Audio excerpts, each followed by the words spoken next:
Saya cerita yang kedua bagus. Yang kedua, ada orang tua umurnya 60 tahun. Ini sakit orang tua ini. Bayangkan sudah 2 tahun lumpuh total satu badan. Yang berjaga so capek, sudah anak, so menantu, so cucu, so ipar, keponakan, pokoknya tetangga penggantian berjaga. Karena sudah 2 tahun capek yang berjaga, bosan Pak. Biasanya kalau orang mau berjaga kan datang tamu, Assalamualaikum, bagaimana? Sudah semua orang tua, kan begitu biasa ditanya. Tapi karena sudah jenuh, sudah bosan, capek dan tiada harapan hidup, setiap yang datang bertanya, bagaimana orang tua? Sudah mati? Begitu dia tanya. Datang sepupu, Assalamualaikum. Waalaikumsalam. Bagaimana kabar orang tua? Sudah mati? Itu terus. Karena so bosan 2 tahun ini. Di satu hari orang tua itu bangun. Dia minta makan. Kaget orang. Padahal dia pernah bergerak 2 tahun. Dia bangun duduk, kaget. Sebagian lari. Lapor dia. Kan dia pernah bangun, dia pernah bergerak 2 tahun. Akhirnya dia minta makan. Dikasih makan, habis 1 piring. Dia minta lagi kopi. Karena memang dia tukang jago minum kopi. Seperti Mas Rasid jago minum kopi. Akhirnya setelah itu dia turun dari tempat tidur. Wih, mana orang tua ini? Rupanya dia pindah ke ruang tamu, dia duduk. Sambil dia berkata, kumpul di sini semua.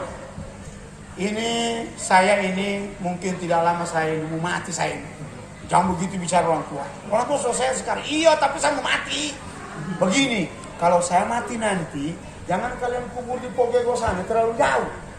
Kebetulan di belakang rumah saya punya kebun. Nanti kubur saya di belakang rumah di kebun saya itu. Dan di kebun saya itu ada pohon beringin. Kalau saya nanti mati, tolong gali kubur sebelah kanan pohon beringin. Sebelah kanan. Ya. Dan kalau seandainya ada keluarga yang mati, kubur saya di belakang rumah. Sudah saya wakafkan itu tanah untuk kuburan keluarga. Supaya tidak jauh kalau kamu mau ziarah. Jauh-jauh ke sana jalan. Sudah di belakang rumah saya. Setelah bicara begitu, Bapak yang mulia, sehat dia. Kurang lebih 2 tahun. Sehat. Ke pasar, ke sawah, ke musim. Pokoknya biasa seperti orang tidak sakit. Setelah 2 tahun dia diampal, akhirnya meninggal. Setelah meninggal dunia, semua keluarga sepakat orang tua dikubur di mana? Di belakang rumah, di samping kanan pohon beringin. Sementara diurus itu mayat di rumah. Sementara diurus mayat di rumah, dimandikan apa? Tiba-tiba taruhlah rumah di sini, di rumah sebelah, taruh Ustaz Arfan di rumah situ. Ada orang menjerit, berteriak, menangis. Ini orang yang sementara urus mayat kaget. Ada apa di kecuali di sebelah itu? Ketika dilihat Pak, rupanya ada yang meninggal lagi. Karena sepupunya dari almarhum ini, sepupunya almarhum. Tapi yang meninggal itu masih muda. Umur sekitar 40, namanya Pak Ahmad. Kerja di kantor PU. Akhirnya hadirin yang mulia, anaknya itu datang kemari. Dia bilang, bagaimana kalau saya punya bapak dikubur di kebun juga? Oh iya, anaknya bilang tidak apa-apa. Karena papaku sudah bilang jadikan kuburan keluarga. Boleh, tapi kubur sebelah kiri. Karena saya punya bapak minta dikubur sebelah kanan. Maka digalilah sebelah kiri. Mayat diurus dua-dua. Setelah diurus dua-dua, dikafani dua-dua, baru disolatkan bersama dua-dua. Setelah dua-dua disolatkan, dikasih naik dalam usungan mayat, keranda mayat. Ketika mau diangkat dua-dua ke kubur, ini anaknya orang tua yang di rumah sini yang pertama meninggal, dibilang anaknya, jangan dulu bapakku dibawa. Karena saya punya kakak sudah dekat, sudah sampai masoba, tidak lama lagi. Kakakku bilang, jangan dulu dibawa kubur, saya mau lihat dulu. Sudah begini, bawa dulu om duluan. Yang meninggal kedua disuruh bawa duluan di kuburan. Dibawa di kuburan om yang meninggal kedua. Dimasukkan di liang lahat, diturunkan tanah, dibacakan talqin. Sementara baca talqin, datang usungan mayat orang tua. Sudah datang anaknya yang tadi. Ketika datang di kuburan, anak-anak orang tua ini berteriak. Apa teriakannya? Kenapa itu om sudah dikubur di situ? Itu kuburan papaku. Karena papaku amanat minta dikubur sebelah kanan. Apa yang terjadi Pak? Rupanya om salah masuk kubur. Seharusnya dia di sebelah kiri. Orang-orang di kuburan semua Allah kasih lupa. Tidak ada yang ingat. Semua orang kumpul ke kepala. Yuli, kenapa kita sudah tahu ini omnya harus di sebelah kiri? Kenapa kita kubur di sini? Mereka bertanya-tanya semua. Rupanya hadirin yang mulia, di kampung itu semuanya orang satu kampung tidak ada yang percaya dengan sisa kubur. Tidak ada yang percaya dengan siksa kubur.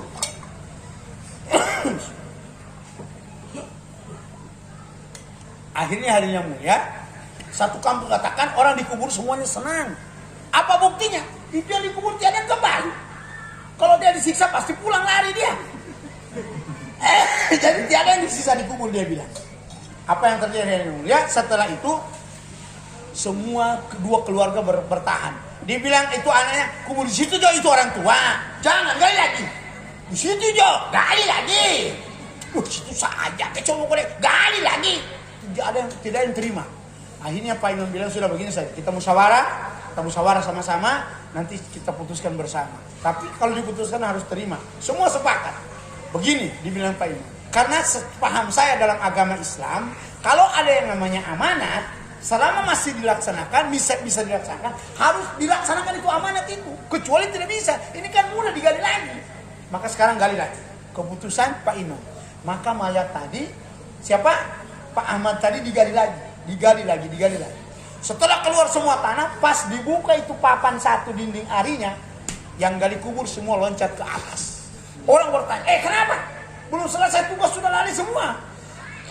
Dia bilang, nepek kami tomate na tumangi. Apa itu mas? Bahasa Inggrisnya apa? Apa itu mas? Orang ngerti ya? Wah, orang ngerti jadinya. Dia bilang, takut saya. Soalnya itu almarhum yang sudah mati saya dengar menangis. Siapa? Pak Ahmad yang sudah dibacakan talqin yang dalam kubur kedengaran menangis. Akhirnya dia bilang Pak Imam, coba diam semua diam, dengar dulu, menangis tidak? Ketika semuanya diam, betul jelas dari dalam kubur keluar suara tangisan, menjerit, meraung-raung, berteriak-teriak sepertinya merasakan kesakitan yang amat dahsyat. Akhirnya Pak Imam bilang lanjutkan pergalian. Akhirnya turun lagi semua, dibuka semua papan, semakin teriak, semakin kedengaran ke atas jelas. Mayat itu menangis.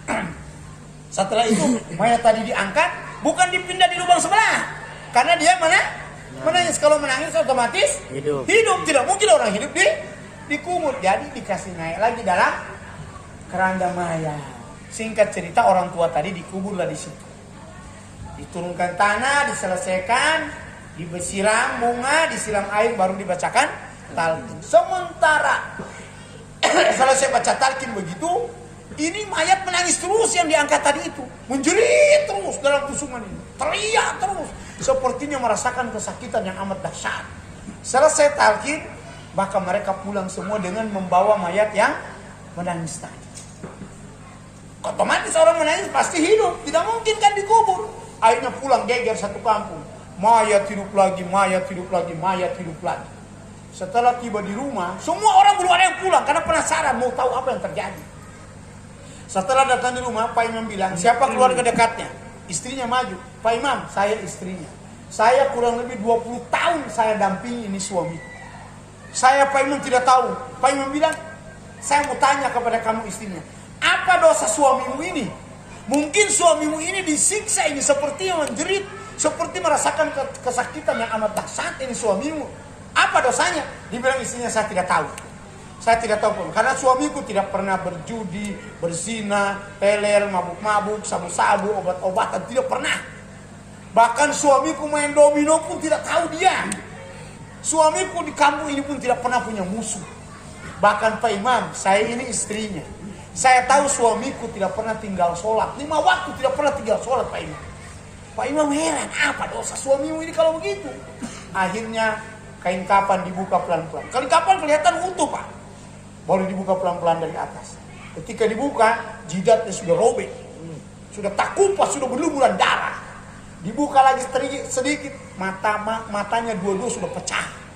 Ditarik lagi dibuka, hidungnya sudah lepas. Sudah tidak bisa dikenal. Tapi mulutnya masih utuh, karena dia masih menangis terus. Akhirnya dibilang Pak Imam, wahai saudaraku Pak Ahmad, bagaimana kamu bisa disiksa begini? Pak Ahmad menjawab, Pak Imam, betul dibilang istriku. Saya tidak pernah berjudi, berzina, teler, mabuk-mabuk, sabu-sabu, obat-obatan, curi ayam tidak pernah saya. Karena ayam saya hilang terus. Tinggal 2 ekor Pak Guru. Ada yang kemarin saya tinggalkan pergi suruh mana itu? Hilang 2 ekor yang besar-besar. Berarti ada pencuri sini kan? Mudah-mudahan di sini tidak ada pencuri. Mudah-mudahan itu yang pencuri itu diselamatkan oleh Allah. Amin. Amin. Kalau saya doa dipatahkan tangannya, Allah kabul juga itu. Nanti ketika kau lihat begitu tangannya. Kenapa kau pencuri ayam Ustaz? Saya doa baca Yasin bisa subuh-subuh di sini. Doakan, ya Allah mudah-mudahan anak yang mencuri itu tangannya dikasih begini terus ke atas. Jadi bacaan begini terus ya. Bisa, tapi saya tidak doakan. Saya doakan mudah-mudahan Allah beri hidayah, itu saja. Hadirin yang mulia, singkat cerita, itu si bapak itu ditanya, apa dosamu? Dia bilang, Pak Imam, betul dibilang istriku, saya tidak pernah tinggalkan sholat.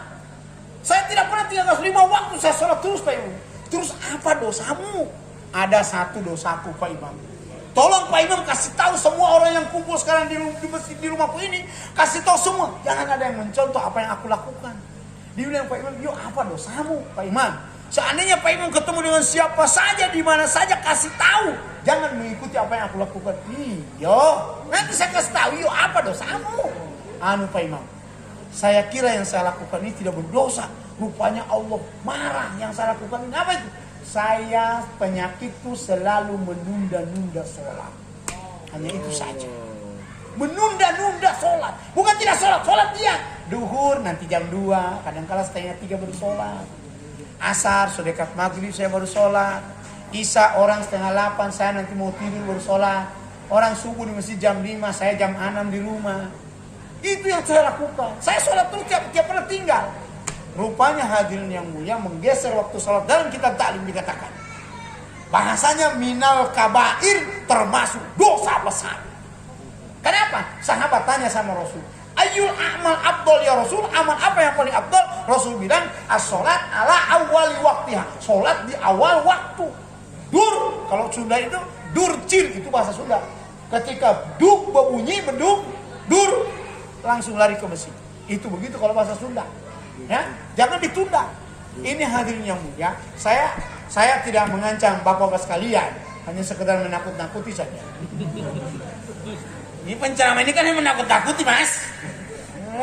Cuma ada juga yang tidak takut-takut. Tapi mudah-mudahan takut semua. Amin. Amin. Amin. Sehingga jaga sholat di awal waktu.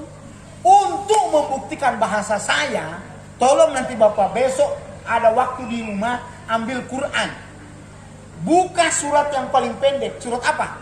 Al-Ma'un. Apa? Surat apa? Aro'aitan ladzi yukadzibu biddin. Cari itu ayat di bawah, ada tulisannya fawailul lil musallin alladzina hum an salatihim sahun. Coba lihat artinya, dibuka artinya. Apa itu artinya? Fawailul lil musallin, celakalah orang yang sholat. Yang sholat bagaimana? Yang sholat lalai. Ada ulama mengatakan fawailul lil musallin, neraka wel bagi orang yang sholat. Yang sholat bagaimana? Yang sholat lalai. Lalai ada 3 menurut para ulama. Lalai waktu, lalai tempat, lalai cara. Waktunya harus di awal waktu. Tempatnya di mana azan dikumandangkan, yakni di masjid. Caranya dengan berjamaah. Ini yang betul. Kalau tidak begini, apalagi ada laki-laki kalau di masjid itu laki-laki sholat berjamaah terus, namanya laki-laki yang soleh. Kalau sholat di rumah laki-laki soleha. Paham? Soleha. Jadi tidak boleh pakai celana panjang, pakai rok. Ganti. Karena sholatnya di rumah menurut ibu-ibu. Ya, jadi mudah-mudahan ini saja ceramah saya. Mudah-mudahan semuanya bisa paham ya, insya Allah. Jadi setelah hikmah Isra Mi'raj ini, rubah kebiasaan kita. Yang biasa menunda sholat, jangan. Yang biasa sholat di luar, jangan. Usahakan contoh Rasul. Rasul bilang, "Shallu kama ra'aitumuni usolli." Sholatlah kamu sebagaimana kamu melihat aku sholat. Mudah-mudahan Allah Subhanahu wa taala terima amal ibadah kita malam hari ini, dan kita diberikan kekuatan untuk merubah kebiasaan yang tidak baik ini jadi sholat di awal waktu, di mana adzan dikumandangkan nanti di masjid dengan cara berjamaah.